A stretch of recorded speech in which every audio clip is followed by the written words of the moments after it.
दो वेक्टर का एडिशन कैसे किया जाता है, उससे रिलेटेड अपने पास आपके पास थ्योरम्स क्या है, रूल्स क्या है, वो हमने आपको बता दिए। अब दो वेक्टर्स का सम के कारण जो रिजल्टेंट वेक्टर आ रहा है उसका मैग्नीट्यूड कितना होगा और वो किस डायरेक्शन में होगा, आज हम इसके बारे में बात करेंगे और उसके लिए हम फॉर्मूला डिराइव करेंगे। ठीक है, दो लाइंस के बीच में एंगल और दो वेक्टर्स के बीच में एंगल, इन दोनों में डिफरेंस है जो हमने आपको पहले क्लियर कर दिया, इससे पहले वाले लेक्चर में मैंने इसको क्लियर कर दिया।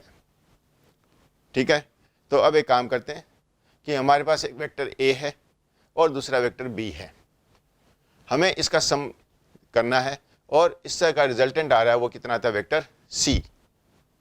ठीक है, तो एक वेक्टर ए दे रखा है, दूसरा वेक्टर बी है, इन दोनों का हमें सम करना है।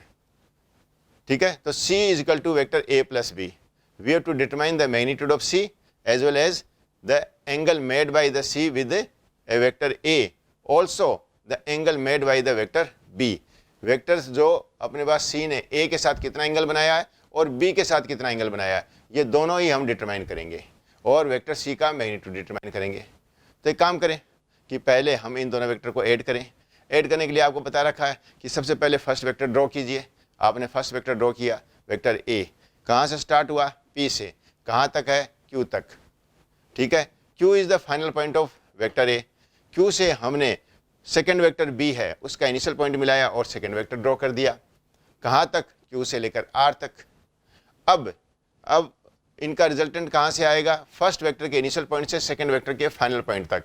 फर्स्ट वेक्टर का इनिशियल पॉइंट पी है और सेकेंड वेक्टर का फाइनल पॉइंट आर है, तो P से R को मिलाने वाली जो एरो है वो वेक्टर C है जो इन दोनों के सम को बतलाती है। अब देखो वेक्टर A और वेक्टर B के बीच में एंगल कितना है, तो हमने दिखा रखा है कि बीटा और थीटा। तो इन जनरल मैंने कहा कि जब आपसे पूछा जाता है तो आप एंगल इसको बीटा बताते हो, जबकि वेक्टर A और वेक्टर B के बीच में एंगल थीटा है। क्यों है ये मैंने आपको क्लियर कर चुका हूं। ठीक है, तो अब C का मैग्नीट्यूड कितना होगा, इसे निकालने के लिए अब ये काम करते हैं अपने पास कि हम इस PQ लाइन को आगे की ओर बढ़ाते हैं और R से एक परपेंडिकुलर ड्रॉ करते हैं जो इस PQ लाइन को S पर कट करता है। ठीक है, तो अब क्या देखा, QSR यह एक राइट एंगल ट्रायंगल बना। इसके अंदर में इस थीटा के एंगल के सामने वाली जो साइड होती है वो परपेंडिकुलर होती है और परपेंडिकुलर इज इक्वल टू क्या होता है, हाइपोटेन्यूज साइन थीटा। हाइपोटेन्यूज कितना है, b, तो ये कितना जाएगी, b साइन थीटा। इसी तरह जो नीचे वाली साइड है जो कितनी है, QS है, वो कितनी आ जाएगी, b cos थीटा। तो QS is equal to b cos theta और RS is equal to b sine theta. अब वापस गौर फरमाइए किसके ऊपर, बड़े वाले ट्रायंगल के ऊपर। बड़ा ट्रायंगल कहाँ से, PSR ट्रायंगल, ये भी एक राइट हैंड ट्रायंगल है जहां पर 90 डिग्री कहां पर है, पॉइंट S पर 90 डिग्री है। पॉइंट S पर 90 डिग्री है, तो अब क्या देखोगे अपने पास, triangle PRS is a right angle triangle, जहां पर मैंने क्या बताया, S पॉइंट के ऊपर 90 डिग्री है। तो PR क्या बना, हमारा हाइपोटेन्यूज, और हाइपोटेन्यूज का स्क्वायर इज इक्वल टू क्या हो जाएगा, बेस स्क्वायर। बेस इसको ले लिया हमने PS को, तो PS square plus perpendicular RS square. तो PR square is equal to PS square plus RS square, और PR कौन है, वेक्टर C है। C square is equal to क्या आ जाएगा, A plus B cos theta का whole square plus B sine theta का होल स्क्वायर। इसको ब्रैकेट को ओपन करें तो A plus B cos theta का whole square is equal to क्या आ जाएगा, A square plus B square cos theta का square plus 2AB cos theta, और B साइन थीटा का स्क्वायर मतलब B square sine square theta.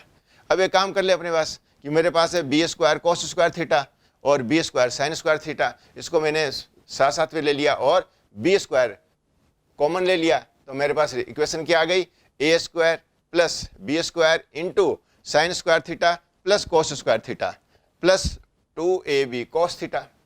Sine square theta plus cos square theta is equal to 1 होता है, इसलिए C का square is equal to क्या आ जाएगा, A square plus B square plus 2AB cos theta, और C इज इक्वल टू क्या आ जाएगा, under root A square plus B square plus 2ab cos theta. तो ये इस तरह से हमने किसकी वैल्यू निकाल ली, c की वैल्यू निकाल ली कि c का मैग्नीट्यूड कितना होगा। ठीक है, अब जरा देखो c ये रिजल्टेंट वेक्टर है, ये वेक्टर a के साथ कितना एंगल बना रहा है। तो क्या देख रहे हैं अपने पास, vector a and c are starting from same point, दोनों एक ही पॉइंट से स्टार्ट हो रहे हैं अपने पास। तो इनके बीच का एंगल जो मैंने किससे डिनोट कर रखा है, फाई से। Now phi is the angle between vector a and vector c। तो अब वापस इस ट्रेंगल को देखो जहां आपको फाई नजर आ रहा है, फाई किस में नजर आ रहा है अपने पास, ट्रेंगल क्या आ रहा है अपने पास, पी एस आर, ये एक राइट एंगल ट्रेंगल है पी एस आर। फाई के सामने की साइड कौन है, R S, R S perpendicular हो गया, पी एस इसके बेस हो गया। बोलूं तो क्या बोलूंगा, perpendicular upon base. Tan phi is equal to R S upon P S. R S equal to क्या आ जाता है, बी साइन थीटा, और पी एस इक्वल टू क्या है, A plus B cos theta. तो इस तरह से टेन फाई इक्वल टू क्या आ जाएगा, B sine theta upon A plus B cos theta. तो ये टेन फाई आ गया। तो phi is the angle made by the resultant with vector A, ये है। ठीक है, अब सुनो, रिजल्टेंट वेक्टर सी ने बी के साथ कितना एंगल बनाया, रिजल्टेंट वेक्टर सी ने बी के साथ कितना एंगल बनाया, उसको और जरा देखो। तो क्या करो कि बी को शिफ्ट करो, कहां से, बी को कहां से स्टार्ट करो, जहां से ए स्टार्ट हो रहा है, जहां से सी स्टार्ट हो रहा है, वहां से बी को भी स्टार्ट कर लो। ए और बी के बीच का एंगल आपने कितना बता रखा है, थीटा बता रखा है। ठीक है, और ए और सी के बीच का एंगल कितना है, फाई है। तो जरा देख लो ना कि सी ने बी के साथ कितना एंगल बनाया, तो that will equal to theta minus phi, वो थीटा माइनस फाई होगा। वेक्टर सी का मैग्नीट्यूड कितना होगा, उसका फॉर्मूला हमने दे दिया। वेक्टर सी वेक्टर ए के साथ कितना एंगल बनाएगा, इसका हमने फॉर्मूला दे दिया। अब हम इसके कुछ स्पेशल केसेस ले लेते हैं, हम कुछ कंडीशन से ले लेते हैं कि जब यदि वेक्टर ए और बी सेम डायरेक्शन में हो तो रिजल्टेंट वेक्टर सी कितना होगा और रिजल्टेंट वेक्टर सी किस डायरेक्शन में होगा, उसको देख लें। तो क्या देखा अपने पास कि if angle between A and B is zero, when the vector A and B are in same direction, then the angle between A and B will be zero, उनके बीच में एंगल जीरो होगा। तो क्या किया अपने पास, जिस डायरेक्शन में वेक्टर ए बना हुआ है उसी डायरेक्शन में वेक्टर बी बन जाएगा।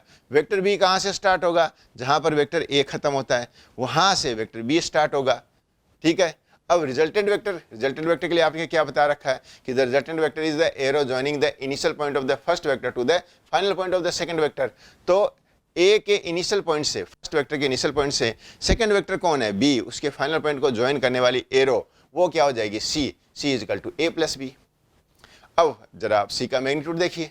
अब आपको डायग्राम से दिख रहा है कि सी का मैग्नीट्यूड कितना होना चाहिए, ए की लेंथ और बी की लेंथ मिलकर सी की लेंथ के बराबर हो रही है। इसका मतलब सी का मैग्नीट्यूड किसके बराबर होना चाहिए, ए के मैग्नीट्यूड और बी के मैग्नीट्यूड के बराबर आना चाहिए। अब आप जरा देखो फॉर्मूला इसके अंदर में, तो फॉर्मूला हमारे पास क्या है, C is equal to under root of A square plus B square plus 2ab cos theta. यहाँ थीटा कितना है, 0 degree, cos 0 degree equal to कितना होता है, 1। इसलिए क्या आ जाएगा, under root A square plus B square plus 2ab। A square plus B square equal to plus 2ab equal to क्या होता है, ए प्लस बी का whole square. A plus B का होल स्क्वायर का अंडर रूट निकालोगे तो वो क्या आ जाएगा, ए प्लस बी। इसलिए सी इक्वल टू क्या आ जाएगा, ए प्लस बी। ठीक है, तो आना था ना, यही आया। देखिए हमने क्या बताया था कि सी को देखिए, सी की लेंथ कितनी आ रही है, ए की लेंथ और बी की लेंथ के सम के बराबर आ रही है। इसलिए सी कितना आया, ए के मैग्नीट्यूड और बी के मैग्नीट्यूड के सम के बराबर। चलिए अब ये देखते हैं कि एंगल इसने वेक्टर सी ने ए के साथ कितना एंगल बनाया। तो उसके लिए टेन फाई का फॉर्मूला हमारे पास क्या आता है, टेन फाई इक्वल टू क्या आता था, B sine theta upon A plus B cos theta. Theta कितना है, 0 degree, sine 0 is equal to 0 और कॉस 0 इज इक्वल टू 1। तो अपने पास न्यूमरेटर में क्या आ गया, b into sine 0 is equal to B into 0, और डिनोमिनेटर में क्या आ गया, a प्लस बी इंटू 1। अब 0 upon A plus B, 0 upon something is equal to 0, तो 0 ही आया। तो इसका मतलब tan phi is equal to 0, tan phi 0 है, इसका मतलब फाई इज इक्वल टू कितना है, 0 डिग्री। इसलिए जो रिजल्टेंट वेक्टर सी होगा वो भी क्या होगा, in the direction of vector A, वो वेक्टर ए की डायरेक्शन में होगा। ठीक है, तो ये हमारा एक कंडीशन हमने ये ले ली। अब दूसरी कंडीशन हम ये ऐसा ले ले कि यदि वेक्टर ए और बी एक दूसरे के परपेंडिकुलर हो, इसका मतलब ए और बी के बीच में एंगल कितना हो, 90 डिग्री हो। तो इसमें अब यदि हमने वेक्टर ए बनाया, उसके एंड पॉइंट से फिर हमने 90 डिग्री पर वेक्टर बी बना लिया।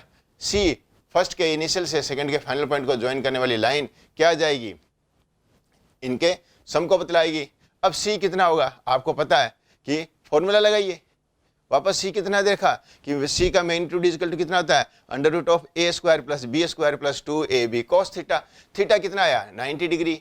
cos 90 डिग्री इक्वल टू कितना होता है, cos 90 डिग्री, ठीक है, equal to 0। cos 90 degree equal to 0 होता है, इसलिए c इक्वल टू कितना जाएगा, under root of A square plus B square. ये आ गया, ठीक है। क्यों कि cos 90 इक्वल टू 0, इसलिए 2ab इंटू 0 इक्वल टू 0, इसलिए c इक्वल टू क्या हो जाएगा, under root of A square plus B square. और वैसे भी देखिए, आपको मालूम है पाइथागोरस थ्योरम लगाइए, अपने को पता है कि हाइपोटेन्यूस इक्वल टू कितना होता है, perpendicular square plus base square का अंडर रूट। ये इतना आ गया। अब वापस आ जाइए कि वेक्टर सी ने वेक्टर ए के साथ कितना एंगल बनाया, वेक्टर सी ने वेक्टर ए के साथ कितना एंगल बनाया, तो tan फाई इक्वल टू क्या होता है, वापस b sin theta upon a plus B cos theta. Theta कितना है, 90 degree. sin 90 degree equal to कितना होता है, 1। cos 90 डिग्री इक्वल टू कितना होता है, 0। इसलिए इस बार कितना हो जाएगा, b into 1 upon a plus B into 0। तो क्या आ जाएगा, b upon a। tan phi equal to b upon a। यदि b और a आपस में बराबर होते तो tan फाई कितना आ जाता, 1। इसका मतलब कितना आ जाता, 45 डिग्री। वो एक कंडीशन आ जाती, ठीक है। तो b जितना ज़्यादा होगा, फाई की वैल्यू 45 से ज़्यादा होगी।